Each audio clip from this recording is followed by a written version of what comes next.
उधर उत्तर प्रदेश के गोरखपुर में खाद्य सुरक्षा विभाग ने करीब 30 टन खतरनाक केमिकल की मदद से चमकदार बनाए गए भुने हुए मिलावटी चने बरामद किए।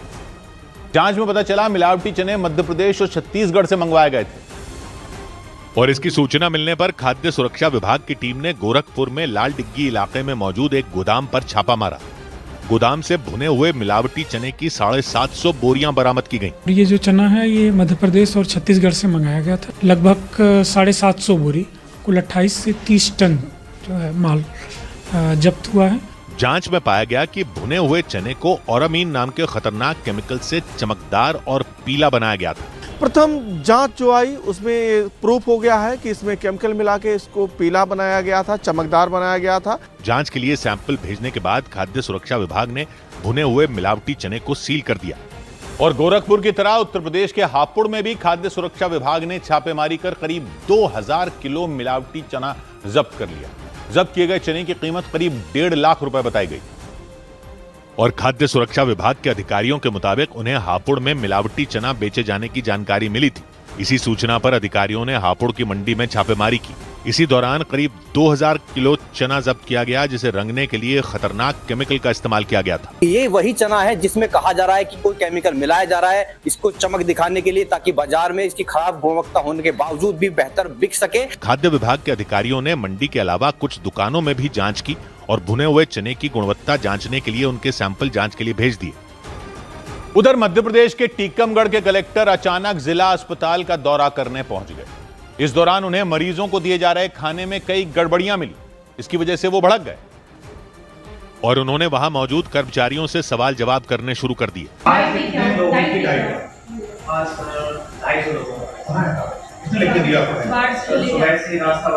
अरे यार नाश्ता नहीं बन रहा, मौखिक चल रहा है कि लेके चल रहा है?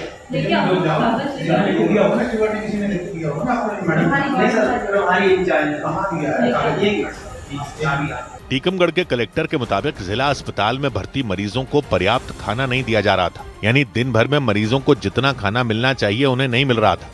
इसीलिए उन्होंने उस अस्पताल में खाना बनवाने वाली कंपनी के खिलाफ जांच के आदेश दे दिए। टीकमगढ़ के कलेक्टर ने जिला अस्पताल पहुंचकर वहां भर्ती मरीजों से भी बातचीत की और इसके बाद उन्हें पता चला कि मरीजों को फल, सलाद और बिस्किट जैसी चीजें भी नहीं मिल रही। इतनी मात्रा में दाल होना चाहिए उतनी नहीं थी, रोटियां कई जगह नहीं दी जा रही हैं, या फल था सेब फल नहीं मिल रहा है, बिस्किट नहीं मिल रहा है। टीकमगढ़ के कलेक्टर एक एक कर उस अस्पताल के कई वार्डों में गए और वहां भर्ती मरीजों से उस अस्पताल की व्यवस्था के बारे में सवाल किए। सुबह नाश्ता नहीं करते,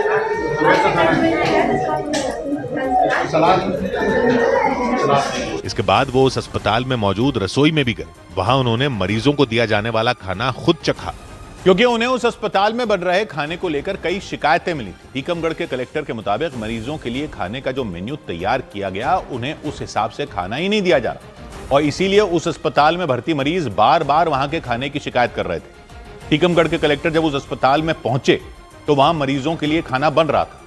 उन्हें पता चला वहां करीब 300 मरीजों का खाना बनाया जा रहा है, लेकिन जब उन्होंने दाल की मात्रा देखी तो वो दंग रह गए, क्योंकि वहां 300 मरीजों के लिए सिर्फ 1 किलो दाल बन रही थी। इसके अलावा रोटियां भी काफी कम नजर आई। ऐसे में कलेक्टर ने इस मामले की जांच कर कार्रवाई का भरोसा दिया। उधर मध्य प्रदेश के जबलपुर के जिला अस्पताल में चूहों का आतंक देखने को मिला।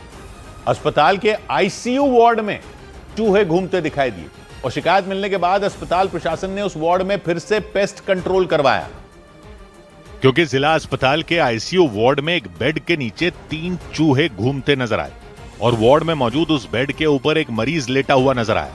बेड के नीचे वाले हिस्से पर चूहे दौड़ लगाते दिखे। देखिए भाई, ये विक्टोरिया है, विक्टोरिया में ये है। और फिर बेड पर घूम रहे वो चूहे पास ही टेबल पर मरीज के लिए रखे हुए खाने और दवा के पास भी पहुंच गए। बताया गया कि आईसीयू में घूम रहे चूहों का वीडियो मरीज के परिजनों ने बनाया और फिर अस्पताल प्रशासन से शिकायत की। तो बात की एक बात यह कि कुछ भी हो जाए, सरकारी विभाग वाले उसमें से साफ निकलते रहेंगे क्या? फिर अस्पताल में चूहे दिखे, फिर पेस्ट कंट्रोल वालों को नोटिस दे दिया तो मान लें कि एक्शन हो गया, यानी कहीं फायर अलार्म बजेगा तो ये अलार्म को हथौड़ा मारकर बंद कर देंगे और बोलेंगे देखो अब अलार्म नहीं बजा। अरे भाई साहब, आग बुझानी थी ना, अलार्म की गलती थोड़ी थी। जबलपुर के जिला अस्पताल में आईसीयू वार्ड में चूहे घूमते मिले, बेड के नीचे चूहे दौड़ लगा रहे, ऊपर मरीज लेटा हुआ, चूहे खाने और दवा के पास पहुंच गए। और अस्पताल वालों को कैसे पता चला? जब मरीज के परिवार ने वीडियो बनाया और शिकायत की। अस्पताल वाले कहते हैं पास में निर्माण काम चल रहा था, इस वजह से चूहे आ गए। आपने देखे नहीं?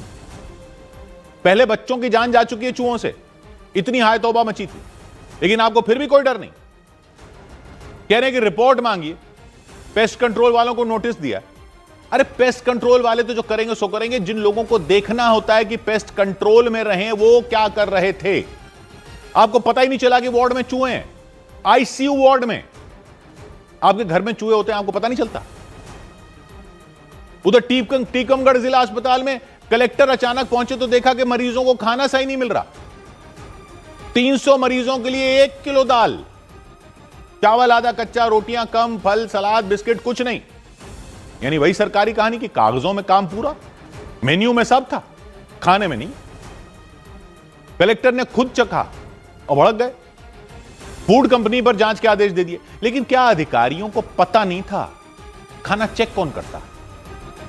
कलेक्टर आकर देखेंगे तब पता चलेगा कि खाने में क्या दिया जा रहा है। मरीज वीडियो बनाएंगे तब पता चलेगा कि आईसीयू में चूहे हैं। ये चूहे इन अधिकारियों के दफ्तर में क्यों नहीं मिलते? ये खाना ये लोग क्यों नहीं खाते पाए जाते? इनको खिलाओ ना यही रोज, और इनके यहां छोड़ो ये चूहे। Food company, pest control company, इस सब से नहीं होगा। इनका इलाज करो तो अस्पतालों का इलाज अपने आप हो जाएगा। 100 बात की एक बात। उधर गुजरात के वडोदरा में एक धार्मिक स्थल की खुदाई के दौरान बम मिलने से अफरा तफरी मच गई। गुजरात के वडोदरा में एक धार्मिक स्थल के नजदीक चल रही खुदाई के दौरान बम मिलने से हड़कंप मच गया। पुलिस के मुताबिक ये बम 40 साल पुराना हो सकता है। हालांकि लोगों ने आशंका जताई कि किसी ने जानबूझकर उसे वहां रखा था।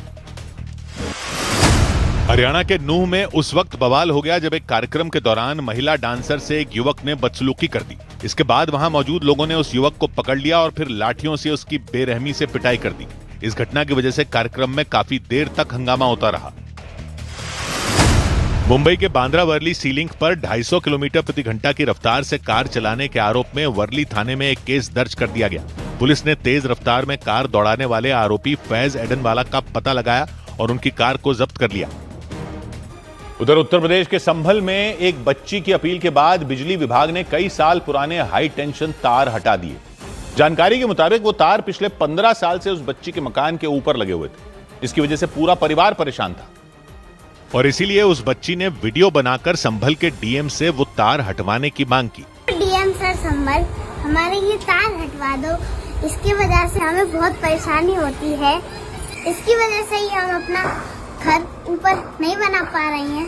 ये लाइन पिछले 15 सालों से बंद है। Please DM doctor Rajendra Peshiya ji हमारा ये तार हटवाने की कृपा करें। उस बच्ची के साथ उसकी छोटी बहन भी वीडियो में नजर आई। उन दोनों ने हाथ जोड़कर डीएम से अपील की और इस वीडियो के वायरल होते ही संभल के डीएम एक्शन में आ गए। उन्होंने बिजली विभाग को तुरंत उस मकान के ऊपर लगा हाई टेंशन तार हटाने के निर्देश दे दिए और इसके बाद आखिरकार उस बच्ची के मकान की छत पर लगे वो हाई टेंशन तार हट गए। इसके लिए उस बच्ची ने डीएम को धन्यवाद भी दिया। जो हम दोनों ने वीडियो बनाई थी तार हटवाने के लिए, आज वो लाइन हट चुकी है।